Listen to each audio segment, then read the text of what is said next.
Welcome to my go-to shoe, Faith, Hope, and Love, a journey through loss, live on, strengthen soul. And of course, before we get started, please like, please subscribe, and share. And hit the notification button so you know when I'm coming back. So today we were supposed to talk about another stage of grief because we're going through the 7 stages of grief. But today, because it's Father's Day weekend, I would like to take a little reprieve and we'll get back to the 3rd stage of grief, which is going to be anger. But we'll do that next week. So in the meantime, I'd like to talk about fathers. Fathers of distinction.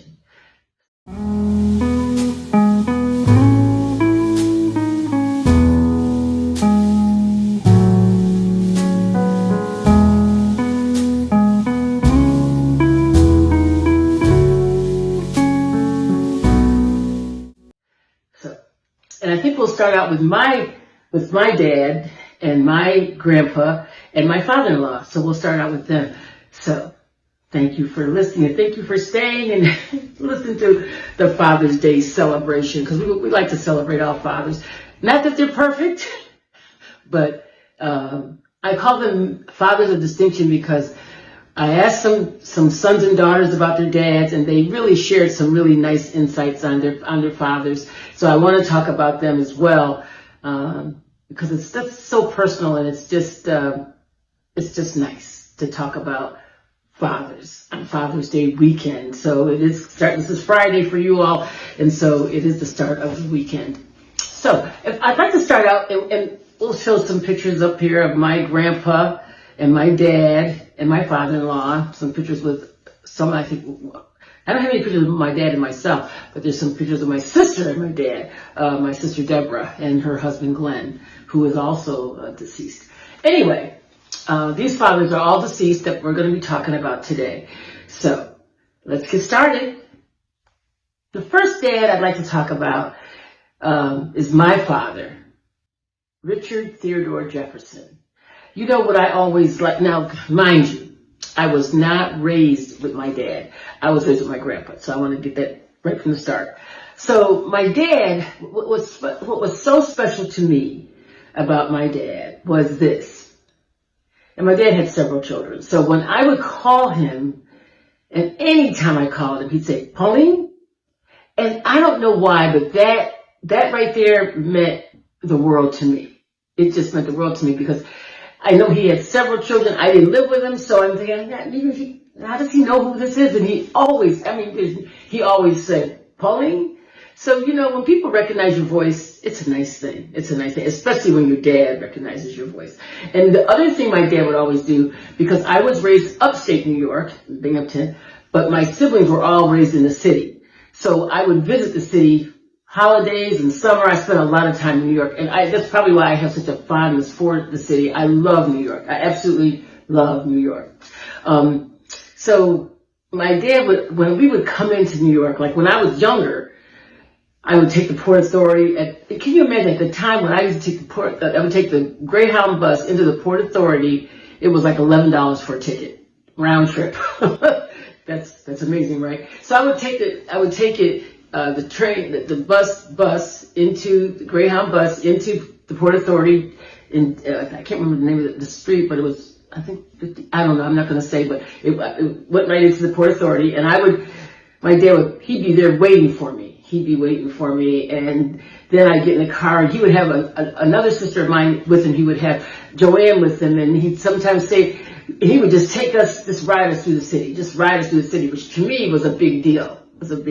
And my dad always would take me to all of his spots all around the city. And I really loved that, about my dad. I really did. And then the other thing my dad, as I got older, when I got married, Brad and I would travel to New York. And sometimes we would take the bus. We would go take the Port Authority in. And my dad would pick us up. And this is what, I can't remember this. We read the song about the gangster lean, and they drive in the car. My dad, he always drove a Cadillac. And he would get in that car, him and Brad would sit in the front, and they would, have their talks. And I was sitting in the back, and my dad was sitting back, leaning back like this in his car. I always thought that was so cool. I don't know why, but, I just thought it was. So I really had some fond memories of my dad and him driving us around the city and doing some really kind of nice things. And, taking us to, what is it? Coney Island and all those kinds of things. I'm not a big person that likes to ride on rides, but I did get on one ride with my dad and Brad, and I tell you, that was probably the last ride I went on because I did not like it. I did not like to ride, but I did, and my dad was just good about that. And the other, White Castle burgers. We always have to have our White Castle burger day, and the times we were in the city. So he'd always take me to White Castle, and we'd all the siblings, we all get White Castle burgers, and I don't know, he would probably get 30 of them because, they were so tiny, but that was a big deal back then. So anyway, that's about my dad, Richard Theodore Jefferson. Richard Theodore Jefferson. Now my grandpa. My grandpa, Andrew Lee Jefferson Sr., he was awesome. I'm talking about a hard-working man. To be honest, I think that's why I work the way I do.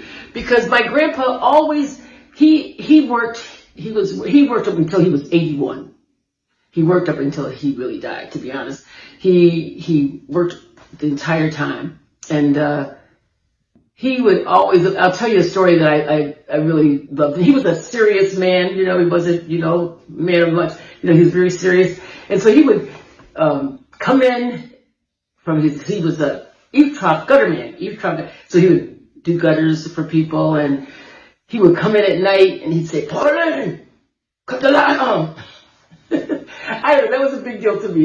So I would always look over there and see, because we had a big picture window, and I would look and see that he was there, and I'd put the light on for him so he could pull into the garage. And then the other things he used to always do when he would go collect the money, after he'd work all week, he would go collect the money, and he would say, come on, you want to go collect the money? And so I would go with him in a truck. He had a Ford truck, always a big Ford truck, and we would go collect money, and always we would go get ice cream. So now I know another reason why I'm a big ice cream eater. I used to always take me for ice cream back then. I'd be sitting there on the passenger side, and always after he collected the money, we'd go get ice cream.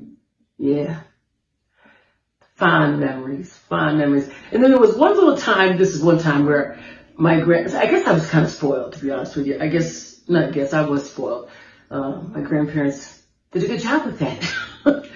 Anyway, there was one Sunday, and I wanted to go to the Ross Park Zoo. The Ross Park was a little tiny zoo, but I used to love to see the peacocks when they would open up, and I just loved to go to the zoo. And this was Sunday, and my grandpa decided he didn't want to go to the Ross Park Zoo, take me that day. And I said, what? You're not going to take me to far? So what I did was, it's when I think about it now, what a brat. I decided I was going to walk to the zoo. Now, mind you, the zoo's a good 20 miles from our house, maybe more than that. I don't know, at least 20-minute ride, yeah. So I start walking down the road, and I'm going to go to the zoo.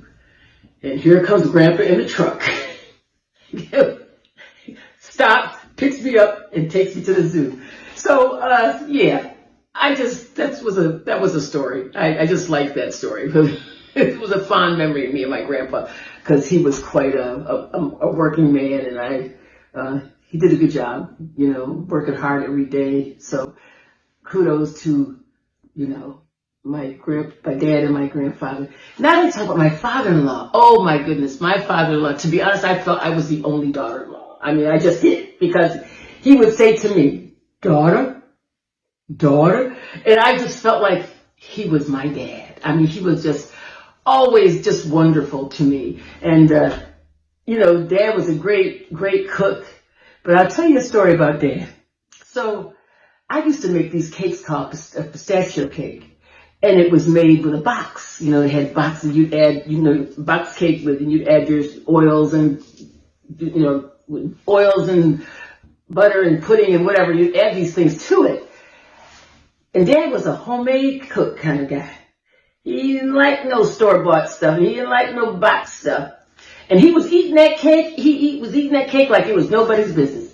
And one day someone, I don't know who it was, but told him that was from a box. It probably was myself that told him.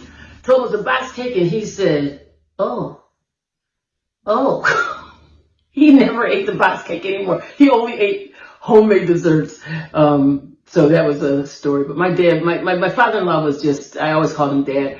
He was just great. He was always great. And his Otto S. Johnson Sr., Otto Sylvester Johnson Sr. That was my father-in-law. And he was always just wonderful. He would also take us anywhere we wanted to go. He just was that, he was just like that. And could talk about cook. Oh my goodness. He started chefing it like Brad and Hollis and Mashia. They all can cook. Everybody can. So, but yeah, my father-in-law, Otto S. Johnson. So kudos to those three men, fathers of distinction. They were fathers of distinction because they meant much. They were not perfect individuals, but they meant a lot to me. They really did. And then I'd like to share, I was asking Mashia, my daughter, about her dad, because Brad's her dad, and I feel like this is the person should only talk about the dad. So I asked Mashia, I should have had her come over and talk about her dad. I didn't think of that. What's wrong with me? But actually, she just got back from vacation, so she's been kind of under the weather anyway. So anyway, Mashia and my daughter and her dad had a strong bond. I mean, when she was little, they talked every day, but when she became an adult, she could call her dad up at any time. Could be 2 a.m, 3 a.m.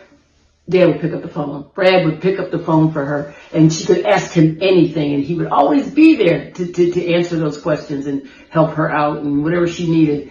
But Brad just loved his children. He loved his children, Hollis and Philip. He just was strong with his children. He really did love them. And so they had that conversation. But, it's interesting because Brad would say to me, have you called the kids today? I said, no, I didn't call them.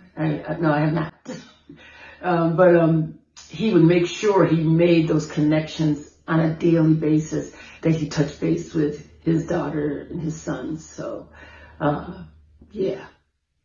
So it was, the one thing Mashia mentioned to me, that she said, well, Daddy always had nicknames for everybody. He did. He called House Bob. He had a nickname for Mashia. He had a nickname for Philip, but the one that comes to me the quickest is the one he called House. He'd always called him Bob. And my brother's name is Robert. And we're in New York City. We're going to see my other grandmother in New York. And we're crossing the street, and my brother's name is Robert. And Brad is talking to House, Bob this, Bob that. And my brother Robert is kind of thinking he's talking to him, so he's responding. And finally, Brad says, I'm talking to House. I just call him Bob, that's all. And so that was a thing that he had with his kids. He just always had a nickname for each one of them. He had a nickname for his kids. So, yeah. So that's my family. My husband, Bradford Mitchell Johnson, not my father, but my daughter's dad. My father, Richard Theodore Jefferson, and my grandpa, Andrew Lee Jefferson Sr., and my father-in-law, Otto Sylvester Johnson Sr.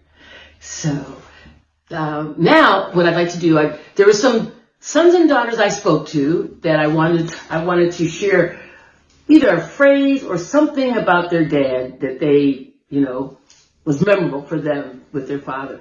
And I really received some nice little comments about them. So I would like to talk to you about them. And we'll go through one at a time. Thank you. Hold on. So now we talked about my family. So now I'm going to share with you what some sons and daughters share with me about their dads. So I have a few golden nuggets here that I would love to share about these daughters and sons' father. The first father, Robert Elmer Bagnall. His daughter Kathy said, throughout his daughter's life, he would often say, Katie Mae, you are my sunshine, my only sunshine. And then to top it off, he would start singing to her the song. He did this from her childhood right into her adult life. He let Kathy know just how special she was. A father of substance, a father of distinction. Then the next father I'd like to share with you, this father's name is Winters Ballard Sr. And his son shared with me his favorite phrase, quote, "You got to keep it moving. You got to keep it moving, no matter what." And I thought that was a notable characteristic. And then Winters also said he would always arrive at work 30 minutes earlier than his start time. Needless to say, he was punctual. Now, he was a steel worker, so he wasn't going to sit down at some job where it was cushy for 30 minutes. He was going to the steel mill because he was getting ready to have a hard day. So he went and got there and got himself relaxed before he got started, which is something we all could glean from. To be punctual in the workplace, be punctual in the family affairs, be punctual in all that we say and all that we do. And then, like he said, you got to keep it moving. Winters Ballard Sr. The next is a daughter, Camilla. She shared about her dad, Shahil Bilal. Her dad would often say, "Keep the faith." It was one of his most heartfelt reminders and something that continues to resonate with her each and every day, deeply today. Keep the faith. When things are going wrong, keep the faith.